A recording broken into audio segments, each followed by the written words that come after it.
اعوذ باللہ من الشیطان الرجیم، بسم اللہ الرحمن الرحیم۔ میں ہوں ظاہر احمد خان اور آپ دیکھ رہے ہیں میرا فیس بک اور یوٹیوب چینل ابلاغ ٹی وی اور میرا فیس بک پیج یو کے point.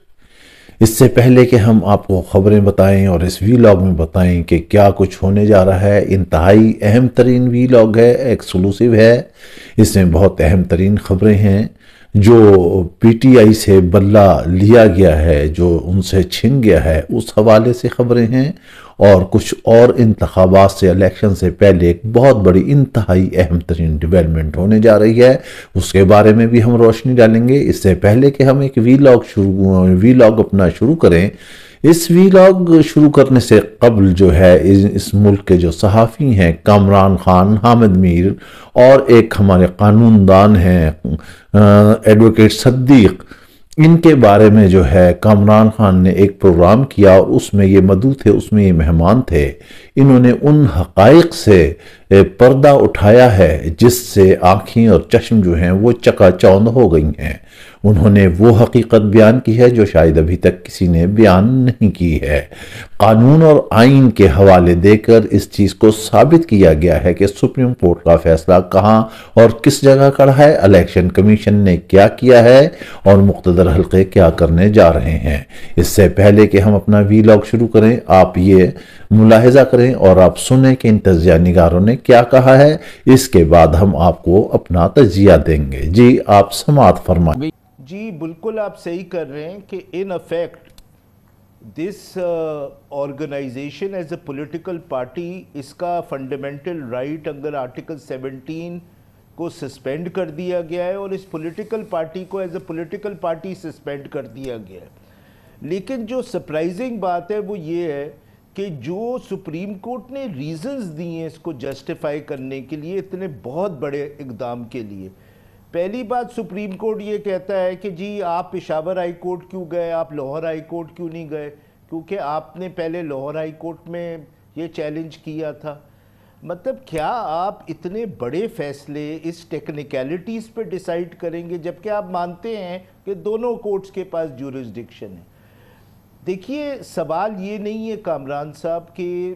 Under section 215 election commission کے پاس یہ پاور نہیں ہے کہ وہ پولیٹیکل پارٹی کو سمبل ڈینائی کر سکتا ہے، وہ کر سکتا ہے ڈینائی۔ سوال یہ ہے کہ وہ کن کنڈیشنز میں ڈینائی کر سکتا ہے۔ دیکھیے اگر آپ سیکشن 209 پڑھیں گے تو اٹ از obvious کہ الیکشن کمیشن یہ دیکھ ہی نہیں سکتا کہ انتخاب صحیح ہوئے یا غلط ہوئے۔ الیکشن کمیشن کو صرف یہ دیکھنا ہے کہ انتخاب ہوئے یا نہیں ہوئے۔ جو الیکشن کمیشن کا فیصلہ ہے وہ یہ ڈینائی نہیں کرتا کہ الیکشن ہوئے، وہ یہ کہتا ہے جی آپ نے اپنا کانسٹیٹیوشن فالو نہیں کیا۔ اچھا اگر یہ دیکھنا ہے کہ اس انتخاب میں ریگولیرٹیز ہیں وہ میجر ہوں یا مائنر ہوں، یہ الیکشن کمیشن نہیں دیکھ سکتا، یہ کوئی سول کوڈ دیکھے گا۔ تو الیکشن کمیشن کے پاس یہ جورسڈکشن ہی نہیں ہے کہ وہ یہ دیکھے کہ لوگوں کے انتخاب ان کے کانسٹیٹیوشن کے مطابق ہوئے یا نہیں ہوئے۔ یہ اسی طرح ہے کہ اگر کوئی ڈسکوالیفائی ہو جاتا ہے، فرض کریں کرپشن کے لیے، اور وہ ججمنٹ آتی ہے تو الیکشن کمیشن صرف یہ دیکھتا ہے کہ کنوکشن ہے یا نہیں ہے، وہ یہ تھوڑی دیکھتا ہے کہ صحیح ہوا ہے یا غلط ہوا ہے۔ یہ فیصلہ اس لیے غلط ہے کامران صاحب کیونکہ لائک دا مولوی تمیز الدین case, it is based on hyper technical reasons, اور جس طرح مولوی تمیز الدین کیس نے ایک ہائپر ٹیکنیکل ریزن پہ کہ گورنر جنرل کا اسینٹ ہے یا نہیں ہے، جمہوریت کی بنیادیں ہلا دی تھیں، اسی طرح یہ فیصلہ مجھے بڑے دکھ کے ساتھ یہ کہنا پڑ رہا ہے کہ اس ملک میں جمہوریت کو فیٹلی ڈیمیج کرے گا، اور سیڈلی لگتا یہ ہے کہ جسٹس منیر کی جو روح ہے وہ بڑی الائیو ہے اور کیکنگ ہے۔ جی میں بالکل ڈس ایگری کرتا ہوں، اور مجھے منیر نیازی کا وہ شعر یاد آتا ہے کہ عمل کا حساب کیا دیتے، سوال سارے غلط تھے، جواب کیا دیتے۔ یہ سارے سوال سپریم کورٹ نہیں پوچھ سکتا تھا کیونکہ سپریم کورٹ اگر الیکشن کمیشن کا آرڈر دیکھتا تو جو چیف جسٹس صاحب سوال پوچھ رہے ہیں وہ تو ای سی پی نے نہیں پوچھے۔